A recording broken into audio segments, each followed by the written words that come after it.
നമ്മളൊരു വേനലവധിക്കാലത്തേക്ക് പോവുകയാണ്. അപ്പോൾ അൻഷാദിൽ നിന്ന് ഒരു പുസ്തകത്തിലൊരു ചിത്രം കണ്ടപ്പോഴേ ഒരു കാര്യം പറയാൻ തോന്നി.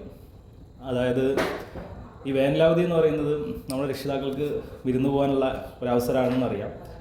പക്ഷേ എങ്കിൽ പോലും ഇപ്രാവശ്യത്തെ വേനലവധിയിൽ നമുക്ക് ചില മാറ്റങ്ങളൊക്കെ കൊണ്ടുവന്നാൽ എങ്ങനെ ഉണ്ടാവും എന്നുള്ളതിനെക്കുറിച്ച് നിങ്ങളൊന്ന് ചിന്തിക്കേണ്ടതുണ്ട്. നമ്മുടെ കുട്ടികളുടെ സ്ക്രീൻ ടൈം വളരെയധികം വർദ്ധിച്ചിട്ടുണ്ട്. സ്ക്രീൻ ടൈം അവർക്ക് ലഭ്യമാവാൻ വേണ്ടിയിട്ട് അവർ നല്ല രീതിയിൽ പിടിവാശി കൂടുന്ന ഒരു സാഹചര്യം നിലവിലുണ്ടാകും. അപ്പോൾ അതിനെ മറികടക്കാൻ എന്തെങ്കിലും ആലോചനകളോ അല്ലെങ്കിൽ പ്ലാനുകളോ നിങ്ങൾ തയ്യാറാക്കിയിട്ടുണ്ടോ എന്നുള്ളത് അറിയില്ല. ഇല്ലെങ്കിൽ അതിനെക്കുറിച്ചിട്ട് വളരെ ഗൗരവത്തോടു കൂടി തന്നെ ആലോചിക്കണം. നമ്മുടെ കുട്ടികളെ ഈ സ്ക്രീൻ ടൈം കുറക്കാൻ ഏറ്റവും ചെയ്യാൻ പറ്റുന്ന ഒന്നാമത്തെ കാര്യം എന്നുള്ളത് അവരൊരു സമൂഹജീവിയാക്കുക എന്നുള്ളതാണ്. സമൂഹത്തിലേക്ക് അവരെ തുറന്നു വിടുക. ഈ ചങ്ങല കെട്ടിൽ നിന്നും അവരെന്ത് ചെയ്യണം? മോചിപ്പിക്കണം. അവർ സ്വാഭാവികമായിട്ട് സമൂഹത്തിലേക്ക് ഇറങ്ങുമ്പോൾ ഒരുപാട് കാര്യങ്ങൾ പഠിക്കും. അവരുടെ പഠനം എന്ന് പറയുന്നത് സമഗ്രമായിരിക്കും. അവർ ഒരുപാട് സുഹൃത്തുക്കളെ കണ്ടെത്തും. ഭാഷാപരമായ വികാസങ്ങളുണ്ടാവും, ചാലകപരമായ വികാസങ്ങളുണ്ടാവും. അങ്ങനെ പലതരത്തിലുള്ള മാറ്റങ്ങളും കുട്ടികളിൽ സാധ്യമാവും. ടീം സ്പിരിറ്റ് ഉണ്ടാവും. അപ്പോൾ ഒരുപാട് പഠിക്കാനുള്ളത് നമ്മുടെ മുന്നിൽ തന്നെ കടക്കുമ്പോൾ നമ്മൾ അവരെ ഒരിക്കലും അടച്ചു വെക്കുന്നൊരു സാഹചര്യം ഉണ്ടാവരുത്. അവരെ നമ്മൾ പാറിപ്പറക്കാൻ തുറന്നു വിടണം. എന്നാൽ നമ്മുടെ ഒരു നിയന്ത്രണം ഉണ്ടാവും വേണം.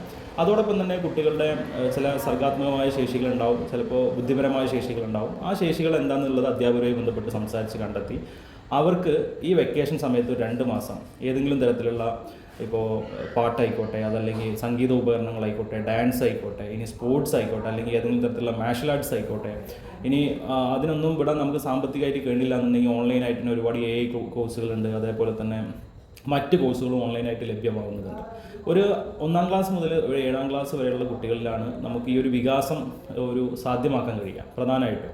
അപ്പോൾ സ്വാഭാവികമായിട്ടും അവരെ കുട്ടികളായി പരിഗണിച്ചുകൊണ്ട് തന്നെ അവരുടെ ലോകം ഒന്നുകൂടി വിശാലാക്കി മാറ്റാൻ നമുക്ക് കഴിയേണ്ടതുണ്ട്. ഇനി സാമ്പത്തികമായിട്ട് നമുക്കിതിന് കഴിയാത്തൊരു സാഹചര്യം ഒട്ടിക്കോളും. നമ്മളെ വീട്ടിൽ അടുക്കളപ്പണി എടുക്കുന്ന സമയത്ത് രക്ഷിതാക്കൾ അവരിൽ നിന്ന് ചേർത്ത് പിടിച്ച് അവരെയും കൂടി നമ്മൾ അടുക്കളപ്പണിയുടെ ഭാഗമാക്കിയിട്ടൊന്ന് മാറ്റണം. അവർക്ക് കത്തിയെടുക്കുമ്പോൾ കൈ മുറിയും എന്ന് പറഞ്ഞ് പേടിപ്പിക്കരുത്. ഒരു പാത്രം പൊട്ടുന്ന എടുത്തു കഴിഞ്ഞാൽ അത് നിലത്ത് വീണ് പൊട്ടെന്ന് പറഞ്ഞിട്ട് അവരെ പേടിപ്പിക്കരുത്. അവർ സ്വാഭാവികമായിട്ട് നിങ്ങളുടെ കൂടെ നിന്ന് അവർ ചില പ്രവർത്തനങ്ങളിലേക്ക് ഏർപ്പെടുമ്പോൾ, അടുക്കളപ്പണി എന്നുള്ളതല്ല, മറ്റെല്ലാ പ്രവർത്തനങ്ങളും വീട്ടിൽ തന്നെ ചെയ്യുന്ന മറ്റു പ്രവർത്തനങ്ങളിലും അവരുടെ ഭാഗമാക്കുമ്പോൾ അവരുടെ ഒരുപാട് സ്കില്ലുകൾ വർദ്ധിക്കും. ഇപ്പോൾ അടുക്കളപ്പണിയിൽ തന്നെ ഒരു ഉദാഹരണം പറയുകയാണെന്നുണ്ടെങ്കിൽ ഒരുപാട് നിറങ്ങളും മണങ്ങളും എല്ലാം സമ്മിശ്രമായിട്ട് നിൽക്കുന്ന ഒരു സ്ഥലമാണ് അടുക്കള എന്ന് പറയുന്നത്, രുചി ഉൾപ്പെടെ. അപ്പോൾ സ്വാഭാവികമായിട്ട് അതെല്ലാം കുട്ടികൾക്ക് എക്സ്പീരിയൻസ് ചെയ്യാൻ കഴിയുമ്പോൾ അവർക്ക് സ്വന്തമായിട്ട് നിങ്ങളുടെ കൂടെ സഹായം ചെയ്ത് ആ ഒരു പ്രവൃത്തി പൂർത്തീകരിച്ച് അവരത് കഴിക്കുമ്പോൾ അവർക്ക് കിട്ടുന്നൊരു ആനന്ദവും ചില ആളുകൾക്ക് അതൊരു പാഷനായിട്ട് മാറും.